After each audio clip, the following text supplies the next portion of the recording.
Hello, it's me, Vicky. There I am. There I am. I couldn't get my camera working. Oh, that's to tell me I've gone live. I couldn't get my camera working. Now I'm in disguise today because of this online safety bill. I think I'm going to have to hide my identity, aren't I? Because, you know, who knows which governmental agencies are we watching? Oh my goodness. Anyway, you know, I've been to the Chinese shop today. Look, I've even got whiskers. And I bought a few bits and pieces. So, hi Ray, hi Chumba, hi Princess. Yes, I'm going incognito today.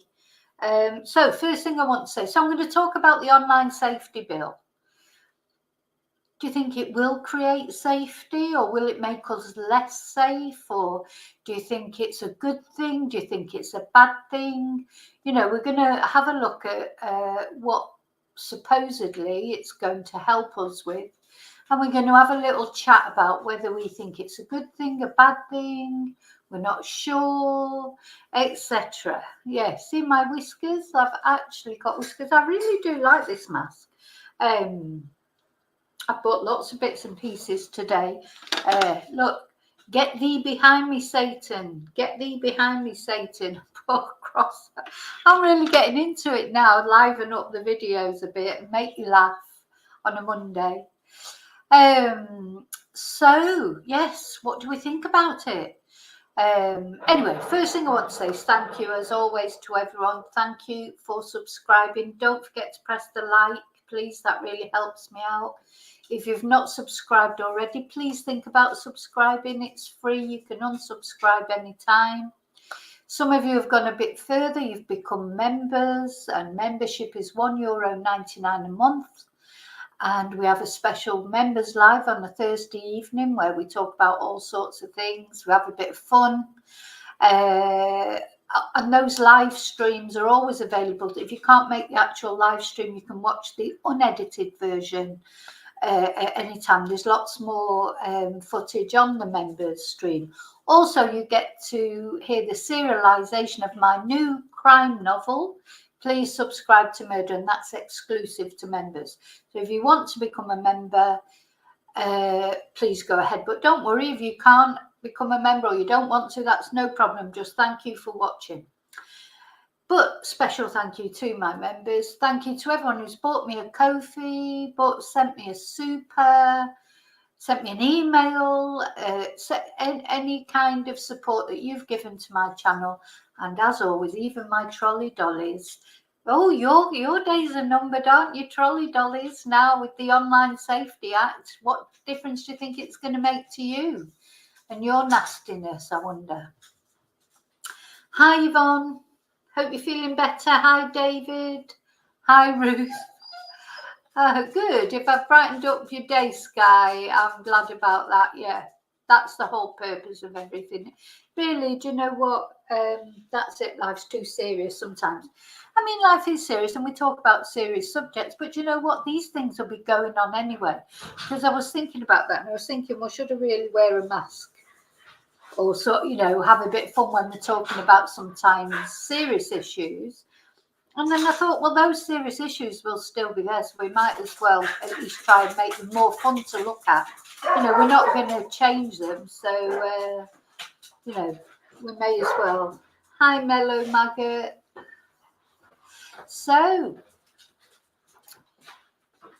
But today we're going to look at the online safety bill, and we're going to have a think about whether we think it will make people safer, or will it just make the government safer? Will the government be safer? Because from what I've seen of it so far, just, you know, I haven't read every last little bit of it, but we're going to look at an overview. We're going to hear what Katie Hopkins has to say about it. We obviously know what people like Russell Brand and Andrew Tate, etc., what they're going to think about it. But of course, it's only UK. This is a UK law, so it's not an international law. But is it just a matter of time? There's probably a lot of different countries are looking to see what happens with this, and then they'll decide what they're going to do. So we have to put it into context, don't we? You know, things do, people do, there are things that are wrong on the internet. The children, especially, I think young people do need protection from cyber bullies, or, from the child lovers, seek them out online, etc. There's a lot that needs policing online, and I think what happened with the internet, of course, it's sort of, appeared, then exploded, and then all governments have been one step behind it, haven't they? Really, they're just like not quite sure what to do, because it's difficult to police, isn't it? Because it's so varied, it's so, there's so many different platforms now. I mean, there was a time, in my lifetime, when everybody congregated around the, I don't know if any of you from the UK, if you know the series, The Royal Family, where they all sit around the TV, don't they? That was basically what my family was. The TV was the centre of everyone's world, no matter what age you were, from little children, teenage children, 20s, 30s, 40s, grandparents, everyone congregated around the TV. And we got our news from the TV or newspapers. That was it, basically. And of course, as well, there were only 4 channels. In fact, at one point, it was only 2 channels. So it was either they said this or they said that. And then there was a big sort of uproar when Channel 4 arrived, because that was alternative. And, that sort of talked about alternative things that we didn't talk about on BBC One or ITV. Granada, as it was called then. Then BBC Two came. Now there's BBC Three and channel. Oh gosh, there's so many channels now. You spoke for choice even on the TV. So everything's disseminated. We all sat and watched Top of the Pops on a Thursday night, or we sat and watched Dallas on a Wednesday night. It was just, there were some programs that just millions and millions of people watched. So, it's a different world now. It is a different world. And I think they're struggling. Governments in general, police in general, they are struggling to monitor everything that's going on.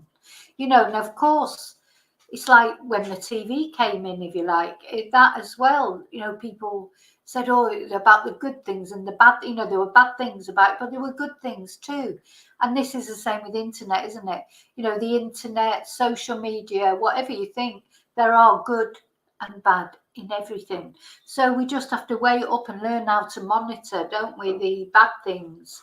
And I think the worst bad things are this sort of cyberbullying, and people, young people especially, being so obsessed with their appearance, for a selfie, everything's about a selfie. Enough, it's not like real life, is it? And people are socializing so much more online and not actually in normal. Well, I say normal, it is normal that now. I can't say no. What was normal for me wouldn't have been to go online and to meet a partner, or whatever. You went up the pub and got drunk, met an idiot there instead of meeting an idiot on the internet. You still met an idiot, but you met them in a conventional way. So so just times it's just changed. It's funny, isn't it? I couldn't understand. I was thinking back when I was reading out my book today, the first part of it. My parents came from a totally different generation. I couldn't understand them. Now I'm from a different generation. Now my son can't understand me, and I don't understand him. You have to put yourself in their position to understand where they're coming from, don't you? And they're coming from a different, my son, he's 26, so he doesn't remember a world without internet. So someone even younger than him, someone of 18, someone of 14, they even more, he's really of a sort of different generation in a way to them. So each generation has its thing, doesn't it? And then the COVID and all those things that we have to contend with these days. When then the Queen died, so now we're in another era for that as well. Everything's different. Anyway, So let's have a little look. Oh, well, first of all, I just want to say to you, do you know about the novel 1984? Because this is what all this reminds me of a little bit. Will we come to a day? In the George Orwell novel 1984, Winston Smith lived in this world, didn't he, where everyone had a screen in their house. So as I'm looking at this computer screen, but you could never turn it off. If you hid, there were only times that maybe you could hide behind it or whatever, but most of the, if you did, they would call, that you were being monitored 24 hours a day, and you would have to oh my God, if they ever do that, I couldn't sing the national anthem, I'm afraid. We need it, in my opinion, we need a new national anthem. Doesn't talk about the king. We need a national anthem that talks about the country, because, the royal family mean nothing to me whatsoever. So so imagine if every morning at 9 o'clock, anyone who was British had to stand up and sing the national anthem, and if not, and you were being monitored. So if you didn't stand up for it or you didn't sing it, this is what the 1984 was about. Your every move was monitored, and if you tried to do things that weren't within what the party thought you should do, you would be castigated. Not only castigated, probably killed. And they encouraged families to tell against each other, children to tell against parents, parents to tell against children, etc. So everybody lived in a climate of fear. Is this where we're heading? And the guy who wrote it, George Orwell, he was a communist. But I think he was disgusted with the way communism, he was a pure communist, that communism isn't a pure form of society. But he actually went to fight in the Spanish Civil War. He didn't fight for Britain in the Second World War. He went to fight in the Spanish Civil War. But he believed in a utopian society, but he saw that it didn't work in Russia. So he also wrote Animal Farm, and that's what that's about as well, how power corrupts people. So even people who start off with a good vision, for a utopian society, it just doesn't work, or maybe human nature gets in the way. I don't know, but anyway, so that was George Orwell, who wrote 1984, and Animal Farm is another book. But if you like reading, I definitely recommend you to read those books. I've read them many, many times. Very good books, books that make you think. High Method. Yeah, I think it is Worrying Method. And I was like confused, like the cash thing. The thing is, we're sort of torn, aren't we, between this convenience, because it is convenient not using cash. And, as you know, I'm a Spanish teacher, and of course I get some income from YouTube. Every income I get now, really, I've got a couple of students who pay me in cash, literally a couple. Everybody else pays through the bank, so yeah, all that can be tracked and monitored, which is no problem for me. But what I found difficult about not using cash, apart, because I suppose I think, well, what would they want to track me for? There's part of me that thinks, well, if you're not doing anything wrong, why should you worry about being tracked? And it can come in really handy, can't it, in crime cases, and that when they are trying to track people, their digital footprint, whether they've used their cards or somebody else's card, if they've stolen it from someone. These things can be good as well. It's like, again, there's always a positivity and a negativity. What I've found is you actually, I know it sounds silly, but I found, because I've never got any spare change. So when I see somebody, begging or anything like that, I've never got a couple of euros just to throw in their hat or whatever. I mean, are they going to start having cash machines? And I know it has affected the sale of The Big Issue in London, the homeless magazine, because people just don't have cash in their pockets anymore. So I think it's important you know, we have to think, I think it's important, exactly, method, as long as there's a choice, it's important that we don't want to see a cashless society, do we? You know, I don't know, you know, years ago when I worked in betting shops and things like that, it would have been quite nice to not have to deal with cash, because some of the cash, the money that they put over to you, it's filthy. It was absolutely filthy. You know, they dig it out of their pockets. It was disgusting. So it'd be quite nice just to flash a card on. In fact, you don't even have to. So I can see the positivity of that, because you don't actually even have to touch their card. You just show them the machine. They, you know, so I can see that as well. But yeah, a choice. Choice is important in a free society, isn't it? So we shouldn't be forced to go cashless, but we maybe be encouraged to go cashless. And if it's more convenient for us, it's more convenient for us. But yeah, what if things went wrong? You know what it's like if you go to the supermarket and it's not working, or they have a power cut, or so. You know, so we've got to keep all that in mind. That's what I'm always keep that in mind. If because electric quite often goes off in Spain, as some of you will know, because it's gone off when I've been in the middle of a video. So I've always got candles, torch. I've still got my torch here from the Raoul Moat experience when I was doing the video on Raoul Moat, and it was like bedlam. So I've kept my torch here just in case, because it was pitch black. You know, and I like this prepping stuff. You know, the thing is, I've got a 26-year-old in my house, and every time I try and build up like food, like it just gets eaten. So, and every time I try and build up alcohol, that just gets drunk, and I can't blame him for that, because he doesn't drink alcohol. That's me. So, you know, we're not very good at building up supplies. But I've got to really think about that. I think I'd quite like to just get. Also, it just makes it nice sometimes. Maybe you're having a difficult month for whatever reason, money wise. So you've got all that stuff in already. So anyway, so it sounds like I've got an X-rated chat going on here today, but anyway, I'm just ignoring it. So yeah, so the prep, you know, because we don't know what's going to happen in the future. If you look at what happened in Ukraine, now on the day that the Ukraine war broke out, I was on a Zoom call to a student in Ukraine, in Kiev. We were actually having a class.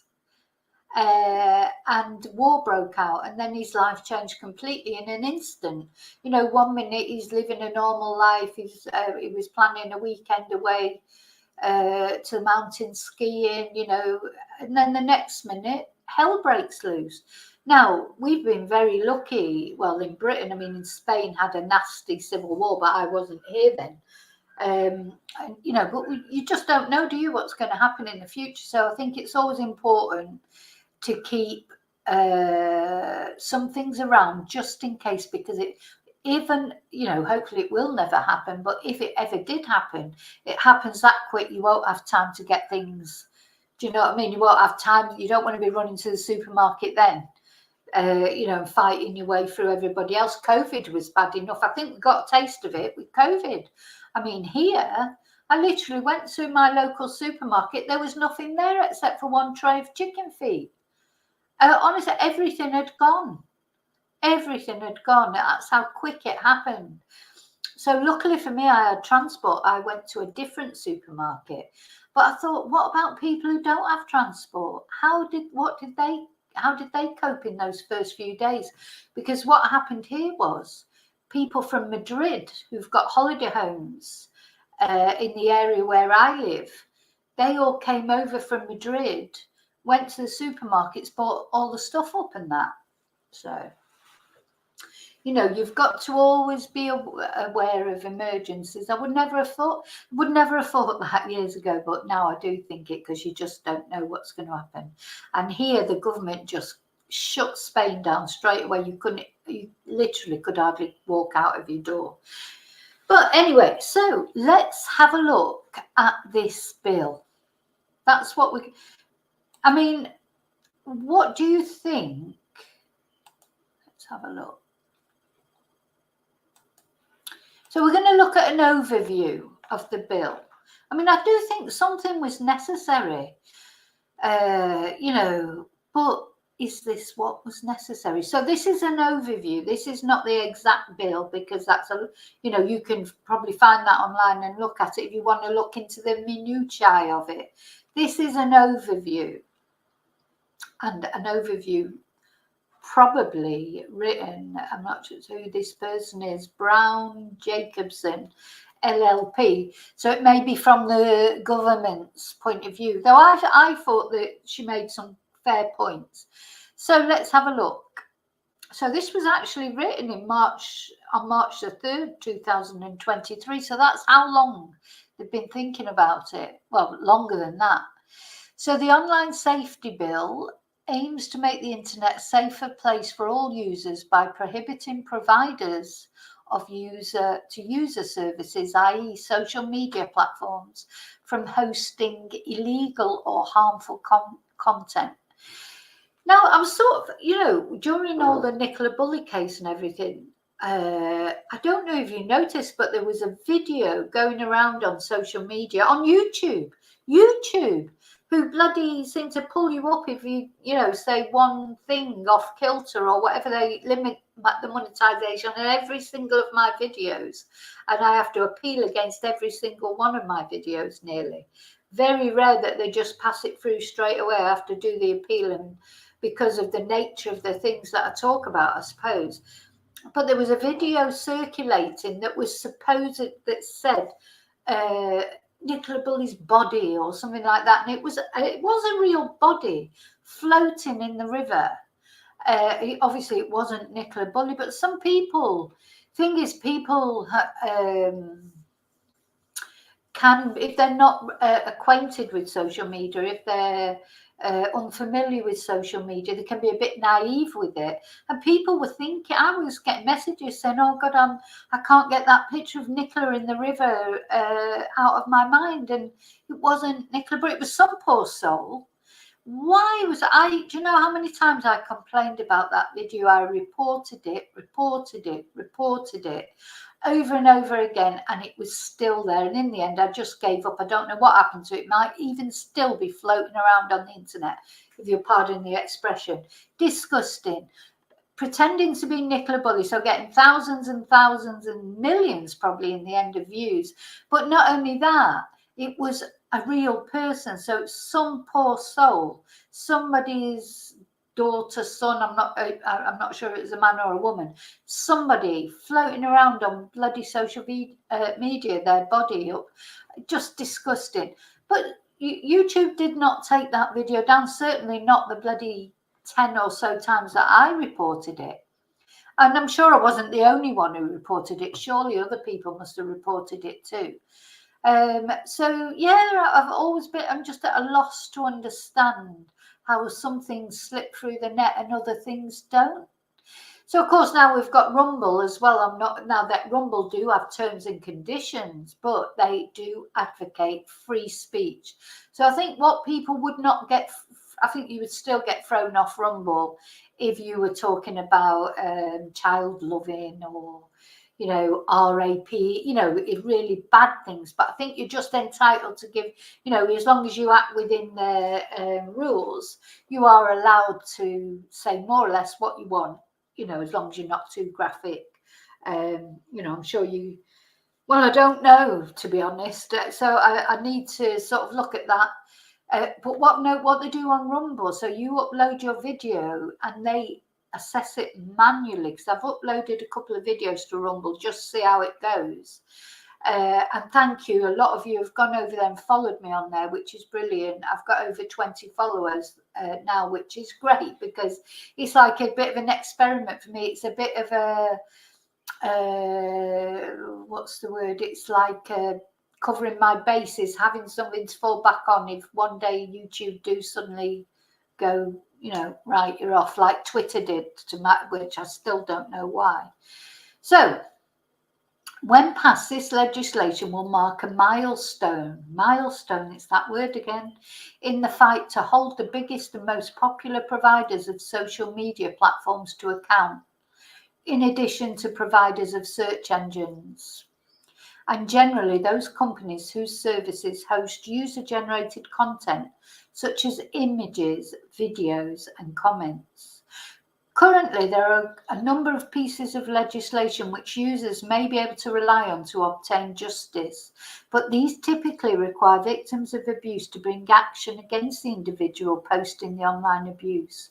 Whilst this legislation remains in force, the bill provides additional measures to be brought against the providers of the service which is being utilised to carry out the online abuse.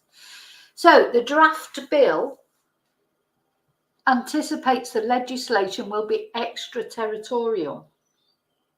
However, some services will be exempt. Now listen to this.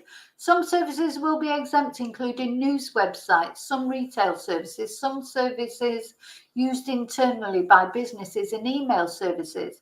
So news websites, what they mean is mainstream media may be exempt, hey? Do you know, I do think this is an attack on social media, really. There's this, and I've said, you'll know if you watch this war that's going on. You know, your mainstream media losing hand over fist viewers, listeners, readers. They're bleeding viewers, listeners, and readers.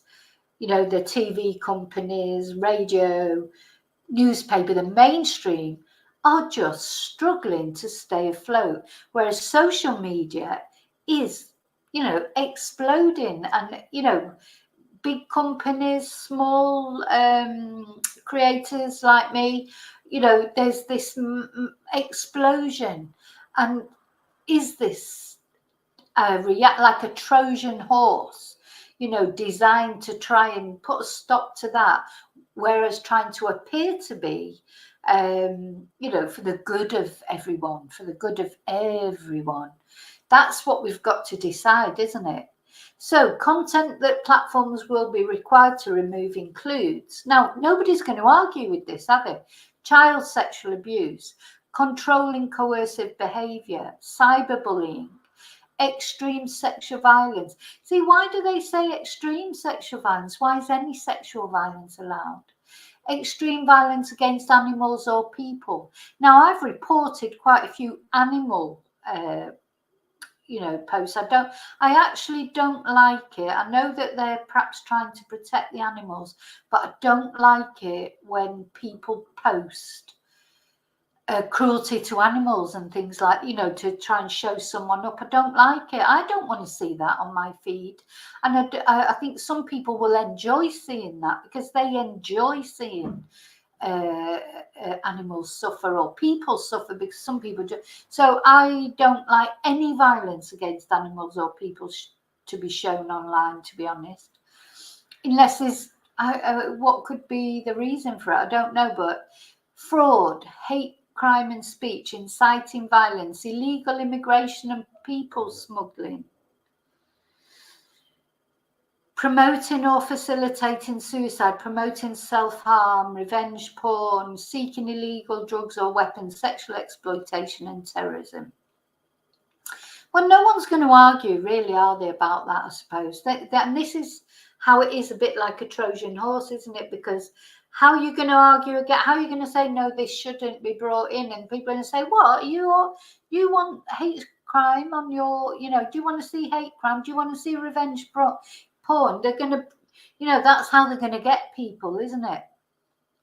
Anyway, one of the key benefits of the bill is its ability to protect vulnerable users from online harm, including children. They're always going to bring it back to this because this is the flag that they're going to hold up.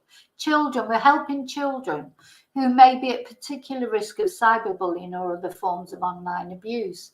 Some content, while not legal, may be harmful or age inappropriate for children.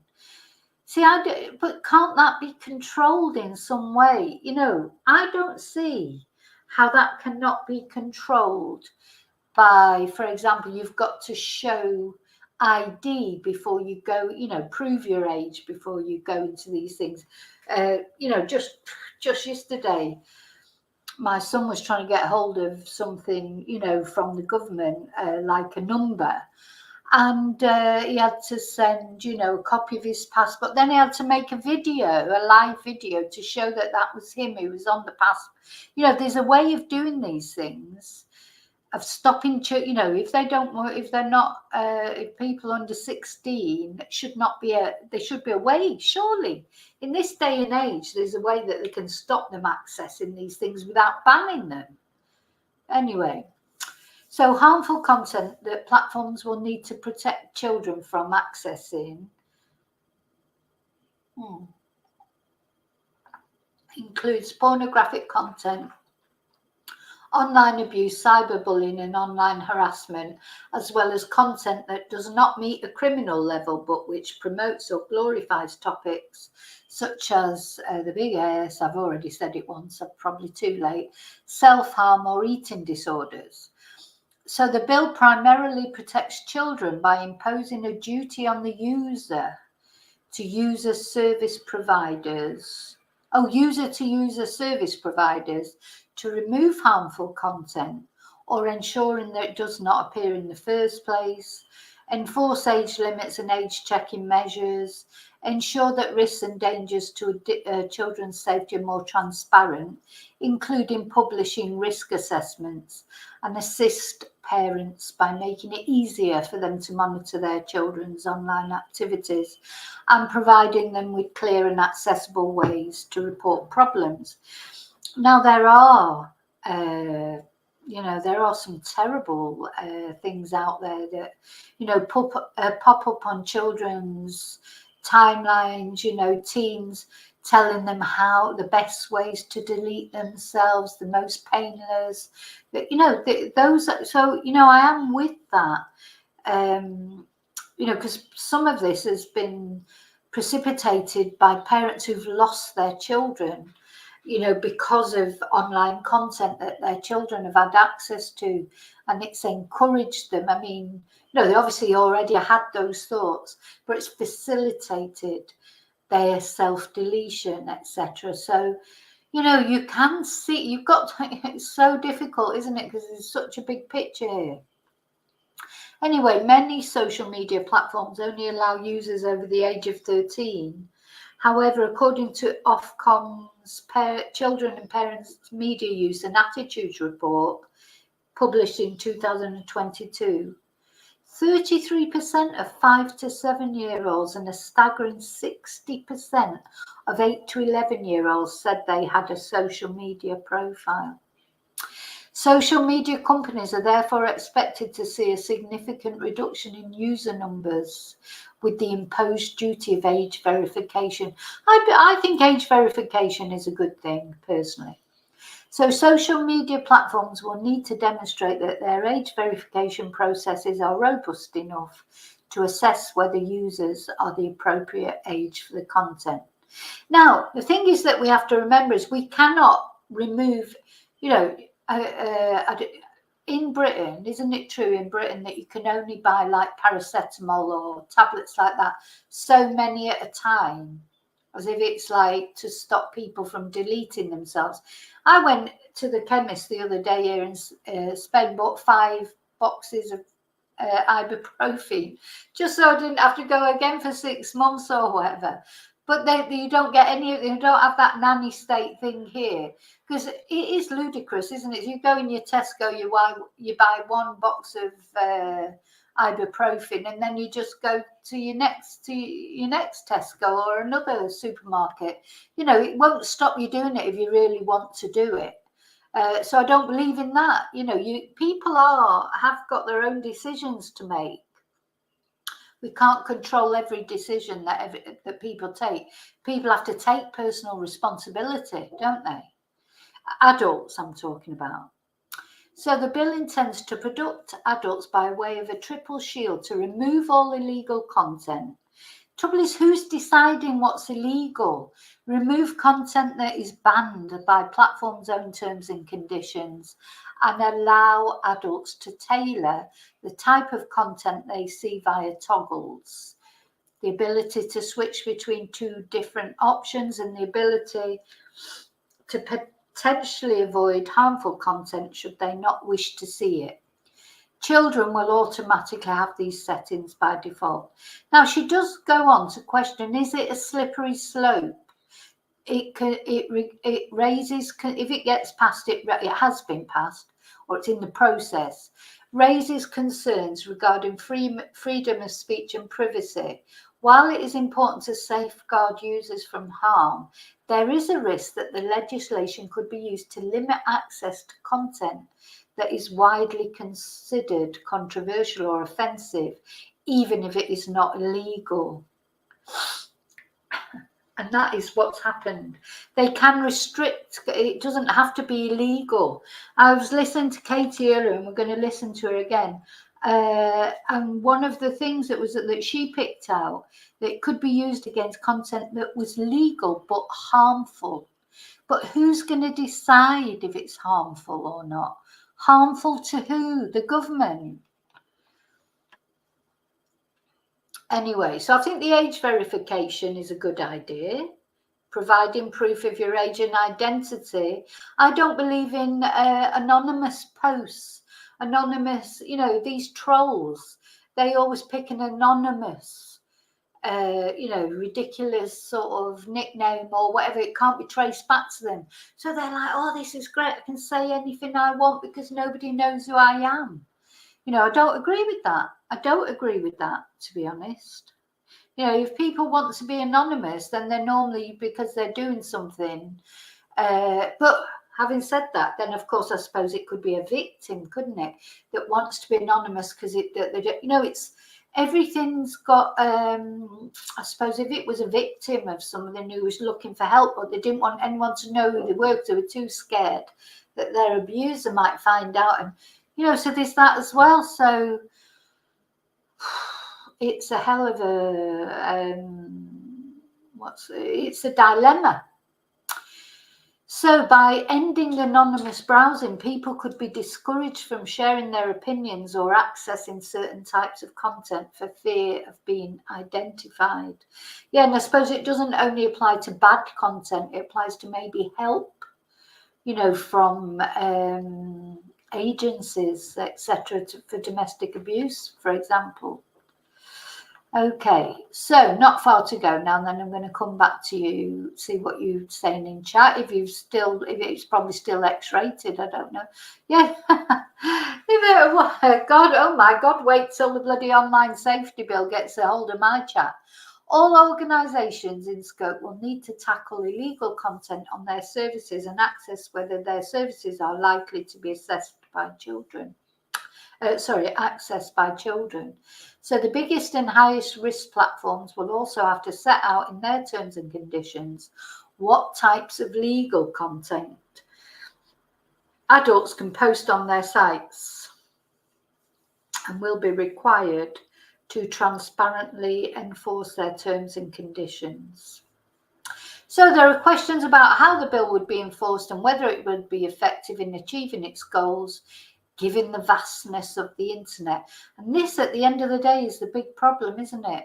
Now, don't forget, Britain now is separate from Europe. So Britain maybe, God, I'll tell you what, you're going to turn into Russia. Well, I say turn into Russia, think you're already well on the way there in Britain, because, of course, pulling away from Europe means that you can do a lot more just within Britain. The government can do a lot more. What have we just got to rely on the fact that we'll have a trustworthy government, which we haven't got at the moment? I'll still be surprised. Honest to God, I've had a bad feeling ever since this particular government came in, and I count all the ex-prime ministers in that, is will we ever have another election? Because you feel like they're going to change the rules somehow, or something's going to happen to stop it. Because how is Rishi Sunak even the Prime Minister? Nobody's voted for Rishi Sunak. Did you vote for Rishi Sunak? I bet there's not one of you out there that voted for him, because even his own party didn't vote for him. They voted for Liz Truss. So what is his mandate? How is he governing our country with no mandate whatsoever? Not from his party, not from anyone. No one's voted for him.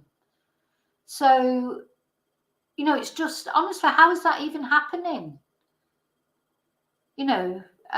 Just beyond me. But So yeah, question, how will they enforce it? So as a regulator, Ofcom is to be granted enforcement powers, including powers to impose substantial fines for breach of up to 18 million or 10% of annual global turnover, whichever is greater. So the future, the bill is a complex and controversial piece of legislation that raises numerous significant issues. While it is essential to ensure that internet users are protected from harm and abuse, it is also vital to ensure that the rights of users are respected. It's a very difficult path to travel. As the bill progresses through the legislative process, which it has, it will be crucial for policymakers to thoroughly consider the pros and cons of the legislation and to work towards achieving a balance between these competing interests. There you go. Right, I'm coming back to see what I've missed. Hi, Debbie Langton. Thank you, Mello. Yeah, said Jimmy Savile. So I'm going back. I hope I haven't missed anyone else coming in. I think I've said hello. Debbie wasn't here early, but she's here now.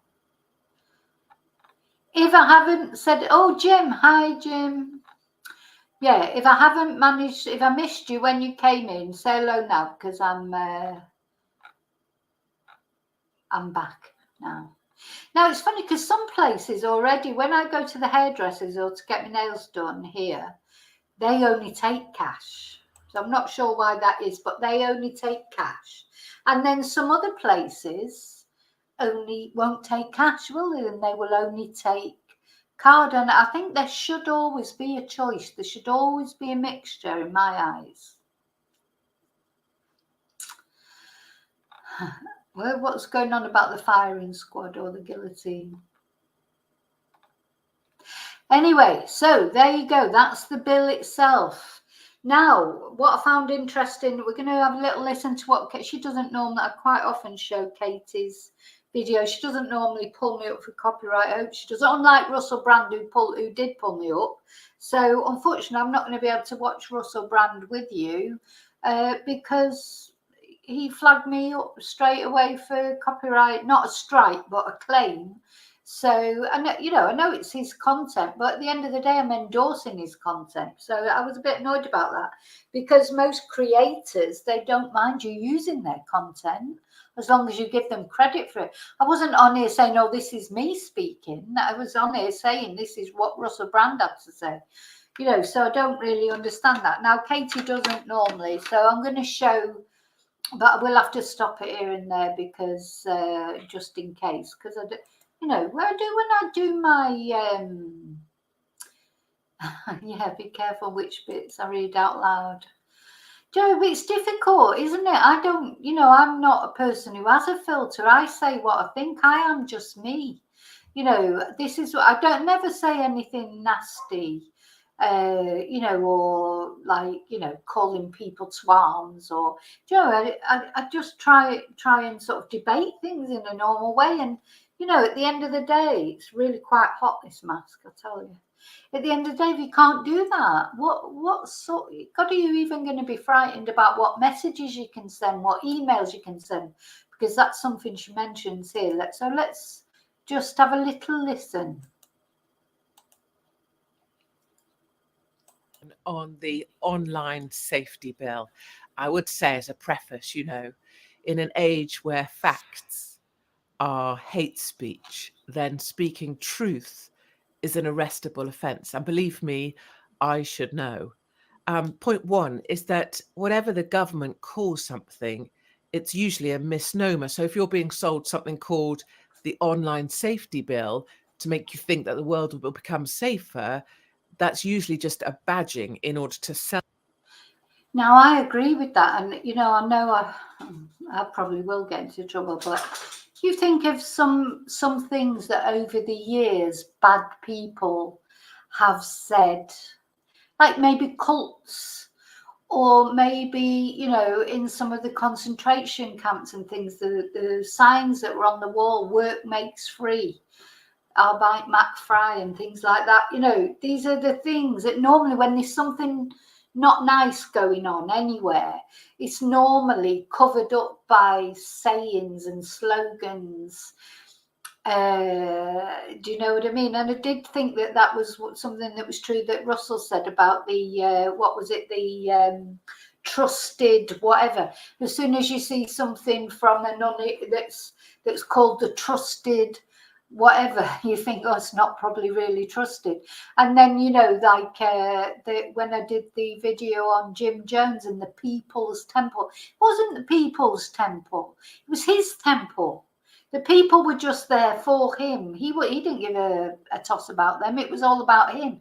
You know, so sometimes you get these words, expressions that are put out, and you know, as soon as you hear them, it means a complete opposite.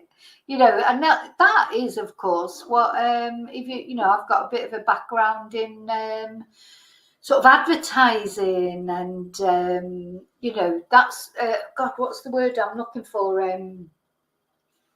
Like media advertising and that. That's how you sort of put things across, by saying them in a completely different way. I mean, if you're selling a scam, you're not going to make the name of it, oh, scam, you know, or best scam ever. You're going to call it something like, oh, trusted investment. Make your trusted investment here. They're not going to say, oh, come here and let us scam you. You know, they use a different language. You know, this is marketing. That was the word. And I've got a marketing background. You know, I worked for a radio station for a long time, doing their advertising and things. And, you know, marketing is everything. It's how you put something. So yeah, you're not going to say, oh, you know, this is the online shut down free speech bill. You call it the online safety bill to try and make you relax with it. Sell something that isn't quite as kind or well-meaning. So for this bill, the online safety bill, what I actually read is the ultimate policing of speech at every level. Yeah, now I'm going to fast forward a little bit because, yeah, I do have to be careful, I suppose. But what the particular interesting thing I found that Katie said, let's see if I can find it. I should have written down where having or indirectly having significant this bit.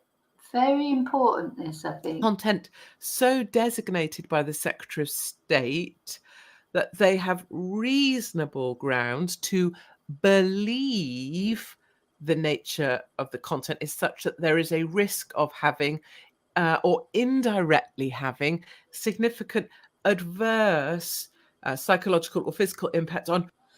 Basically, the way it's been phrased is, you know, just pay your money and take your choice. You can so it's if something is thought to be or perceived to be maybe not illegal but harmful, and who's deciding whether it's harmful? Or the Secretary of State.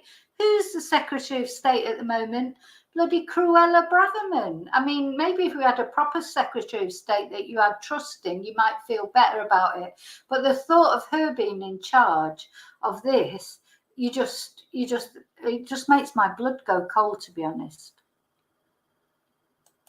Ordinary sensibilities. In every single one of those definitions, there is huge flux, huge fluidity.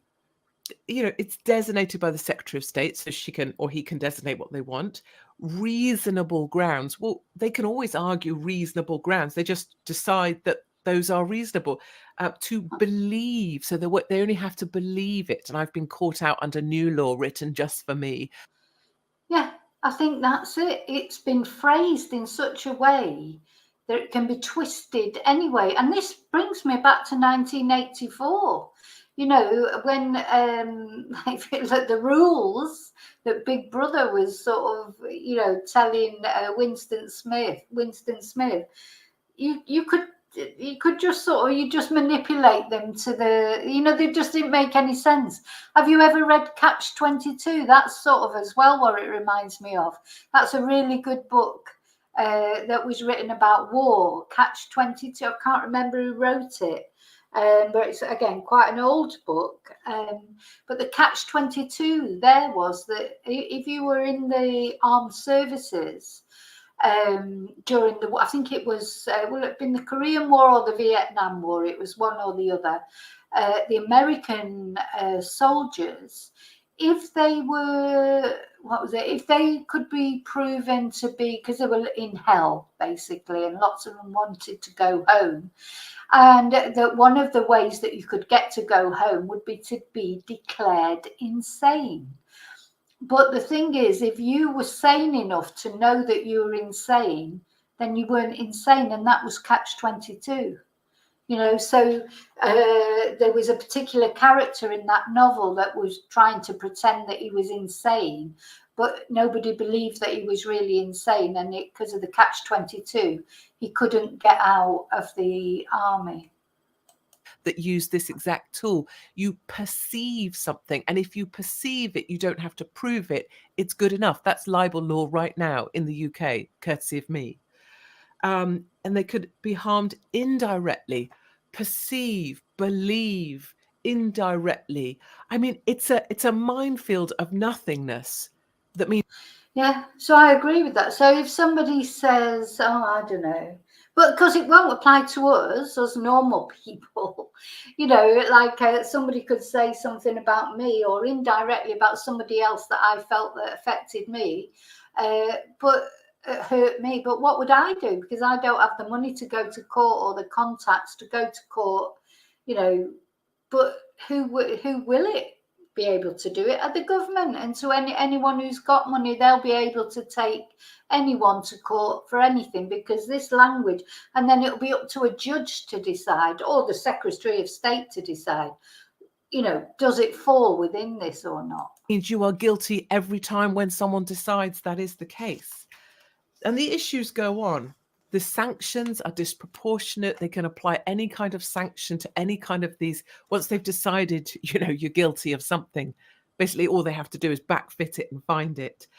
And there is absolutely no protection for freedom of expression or freedom of speech.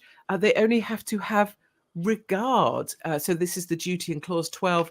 They merely have to have regard for the importance of freedom of expression. Oh, yes, I had regard for that, but I believe that this person has infringed what is legal but harmful. You see, there's just no win for any of us. So I don't know what the answer is. I don't know how it's going to affect people like Katie or Russell Brand or Andrew Tate or me or any, does that mean you've got to be, I mean, what are we going to, the only videos you're going to be able to make is just like cute videos of dogs and cats or whatever. You're not going to be able to express an opinion or, even though you're not being disrespectful to people, if they then decide that you have been or you may have been disrespectful or harmful, even though you haven't actually said anything. So, honestly, I've never thought in a million years I would ever be agreeing with Katie Hopkins. Believe me, I don't like a lot of her views on things. Same with Russell Brand, who's never been one of my favourites, but I feel like all these things sort of make me like them a bit more, because I suppose I was brought up in an era, I was so lucky really, because I suppose if I was shut up tomorrow, if they said to me that's it tomorrow, I've at least had a lifetime of debate, and I went to university, I've got a degree in politics and international relations. I enjoyed every minute of debating, all the different things. Are we going to come into a world where people can't debate, unless they can there's only free speech as long as you agree with what the government decides is the norm? And something that I tell you really, really showed me how low Britain has sunk. Did you know that on Saturday there was a massive demonstration in London to rejoin the European Union? It was not mentioned on any mainstream news. It wasn't on Sky News. I mean, I saw it on Twitter, or X or whatever they call it now. It wasn't it wasn't reported on, but they reported on the protest against the XL bullies, against the dogs. There was a protest against them as well, but they didn't report on the protest to rejoin the European Union. I mean, what about that? I mean, that's that. I know there are demonstrations going on daily in Britain that are never ever reported on, because I know some of my students attend those demonstrations. The lady that I've got as a student, she's a doctor. She goes regularly to hunger strikes in London against, the not giving children free school meals and things like that, against the fact that children are starving in Britain. She goes regularly and does one-day hunger strikes with other doctors. And this is it. These people that are striking, and striking, of course, people that are striking, the people that are protesting. Like when I was young, it was the young people and the students and everything that were doing it. But now it seems like it is older people. It's quite odd. This is going to be just glorious for the lawyers who are paid by activists and NGOs and powerful bodies in order to take certain people down. Russell Brand, as an example. And then in addition to all of this, there's a tiered system, so that formal news organisations and broadcasters, so not me, are protected in some degree from this bill. So that's what I said earlier. So the mainstream media are protected up to a point, because they're relaying the narrative, aren't they? They never go over the edge of the page, do they? But citizen journalists, or ordinary people who used to work for mainstream but got thrown out because they wouldn't toe the line, we can be policed absolutely by this bill. We're not protected at all. Citizen journalists, bloggers, people they can't control, can absolutely be got at by this bill and removed and silenced, which, if you take Canada's example, Canada pays funding to all the major news organisations, so it controls the messaging that goes out because it provides funds to them. And you can see that happening here as well.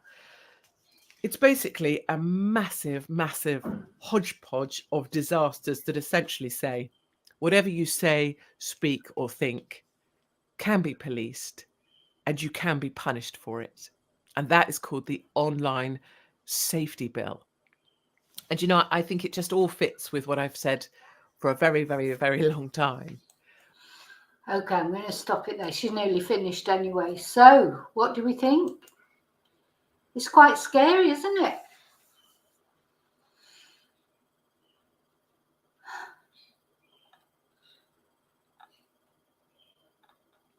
It's quite scary.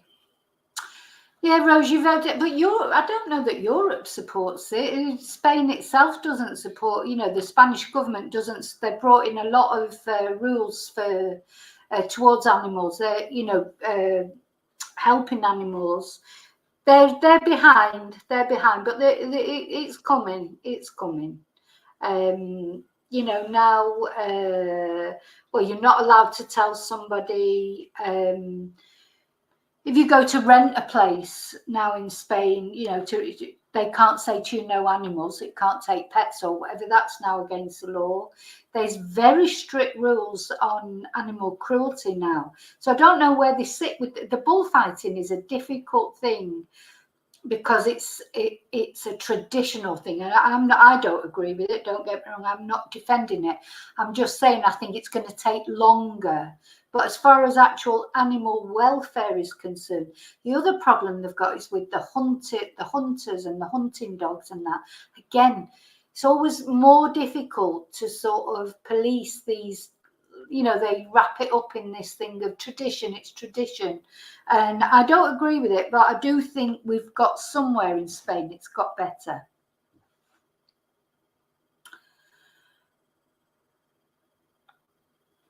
Yeah. Honestly, Mellow Maggot, I couldn't believe it on Saturday. I was looking for it on Sky News, looking for it on all the news outlets, the newspapers, and it was all about the XL bully protests and about Russell Brand, and nothing about that. So Yeah.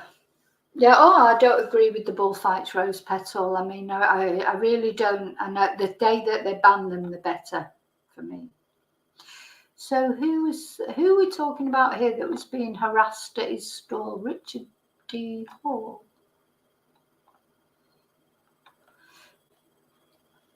What happened to Richard D. Hall? Ah, that's it, Method. Joseph Heller, wasn't it, who wrote Catch 22? And that character, I can't remember the name of the character, who dressed as a woman to try. I have to buy that again and read it again because I haven't read it for years. Klinger, yeah, he was the one who dressed as a woman. Yeah, Klinger was the one that dressed as a woman.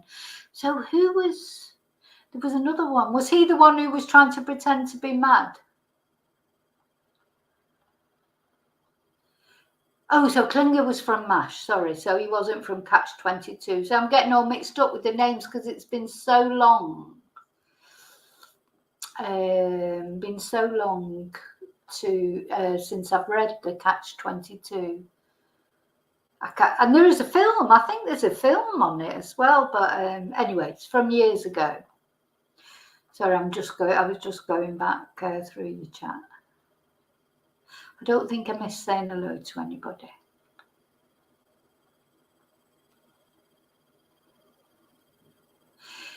So what's this about Richard D. Hall? I don't know about that. So he was the one that wrote about did the McCann videos, didn't he? He had something to say about that.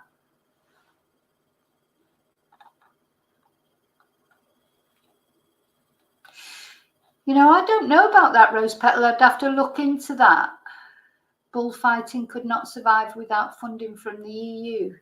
I don't know about that. You know, you seem to know a lot about it, so I'll take your word for it, but I don't know about that. Spain does well out of the EU, and to be honest, Spain has done really well out of Britain leaving the EU because as Britain, you know, as the UK sort of went off the top ones like that were in the EU, Spain's gone up a notch and become more important. So, yeah. Okay, well, so I hope, you know, it's interesting, isn't it? So, as I say, that's why I'm wearing a mask, so they don't know who I am. I feel, no, I'm only joking. I mean, one day, you know, maybe one day they will come on. I mean, I don't think I say anything too controversial anyway. And anyway, my channel is just a small channel. Maybe you have to get like Russell, you know, Russell Brand. That last video that he did, it had 1.6 million views just over on Rumble. So, you know, is that where it has to be? You know, is that where it has to be? Is it only if you're, you know, would they not bother about me? I mean, Katie's another one. She's got very popular. You know, she's got sellout tours all over the UK, etc. That's probably, you know, when you really do have to worry. You know, I don't suppose they'll be really interested in me. Oh, I love decluttering, Julie. God, it feels so good when you've decluttered. You know, because as much as you try not to clutter, you do end up cluttering. But yeah. Okay, so again, thank you to all of you who have gone over and followed me on Rumble. It's Vicky Marie Chats over there as well. That's just, as I say, a backup. I'm hoping to be carrying on YouTube. I'm hoping that I won't be thrown off YouTube. And I'm going to try and make you laugh with different I've got some, you know, just, you know, hope you find my videos interesting as well, the content, but also if I can make you laugh and just dress up a little bit and just, I don't know, you know, give a little smile in this difficult life, this journey that we're all on. Some days are tough, aren't they? I know that. And some days you think, gosh, But if something can just make you laugh, but that's harder now, isn't it? I don't know about you, but it's not. I've noticed there's not many things that make you laugh now, because everyone's terrified of cracking a joke because they're going to offend somebody. So, that's a whole nother difficult subject, isn't it? Yeah, no to doom and gloom. Feng Shui is good, yeah. Good, I'm glad you enjoyed the topic, and it's important because it affects all of us, even whether you've got a YouTube channel or not, because there was something that, about like even the messages you send. You just imagine if, I don't know, something happened. I haven't got any weird messages on my phone, but I still wouldn't like someone to get my phone and go through all my private messages, and maybe they would find something that they could look at and say, oh, what did you mean by that? Or, because so it is like Big Brother is watching you. Oh, God, I might have to take this mask off. I'll tell you what I like as well about wearing a mask is you don't have to put eye makeup on. So you don't have to do your makeup because you can just stick a mask over. But yeah, I've got a few different things. So yes, get thee behind me, Satan. Remember to always live and love very carefully, very wisely. There's a video going out later about Sarah Sharif. That's pre-recorded. And I just found that I had some time off today. Sometimes, if people can't make classes if they're on holiday or whatever, and then suddenly I find that I've got a few hours and something interesting for me to talk about. I like to, just do it and get some videos up, because there's days when I either can't do it or I don't feel like doing it. But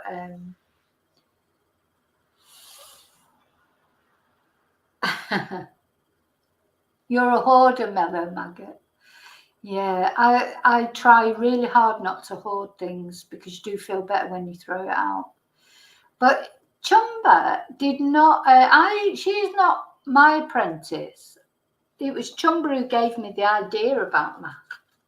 She's always going on about math. I do like this little cat one. Oh, Facebook's another thing. Why can't people? You know what annoys me about Facebook is I hardly even. I mean, I look at it, but I hardly ever put a comment on or anything. Because what really irritates me is if you do say something and people jump on your post, don't they? Like people who they've never made a comment on anything you've ever said, you don't even know them. I've got millions of friends not millions, but hundreds of friends on Facebook. I've never even met most of them. They just add you as a friend. Like for my Spanish classes, I use it. And they just jump on your post and start like shouting, don't they? And you think, fuck off. I don't go on your posts when I don't agree with him. Don't agree, just scroll down. I don't even know you. Do you know what I mean? It's like, what is that? Why do people do that? And anyway, I can't say I don't like opinionated people, because I am opinionated, but I also do let other people have an opinion. Okay, I'm definitely going now, because I end up, I'm going for ages. So enjoy the rest of your day. May see you tonight at some point. You never know. Might be something interesting. If I find something interesting to say, I'll always be, or what I think is interesting. You gets inflicted on you, but if I find something interesting to say, I'll be back. Yeah, I never. I mean, do you know, this sounds awful, but if it ever comes a day when there is like I don't know, it'd have to be more than a 3-minute warning, that the world's going to end or something's going to happen, I'd be right on that Facebook telling these people what I think. Because not only that, they say stupid things like, being here living in Spain, people will put on a post, can you get sugar in the supermarket? Like, and honest to God, I'll stop myself from going like, can you get sugar in the supermarket? Or they'll say, can you do this? And you think, well, why don't you just go and find out? Why you just really weird things that people put on, but never mind. And then sometimes they put really personal things on. Like you just think, why are you telling the whole world that? Facebook, it's not, I don't think they realise that anyone can see it. Hi, Joe H. I didn't see you sneak in there. But anyway, thank you so much. Remember to always live in love wisely, carefully. Be careful what you say on social media. You don't want to get arrested. And I'll see you really soon in the next video. May your God go with you. Thank you.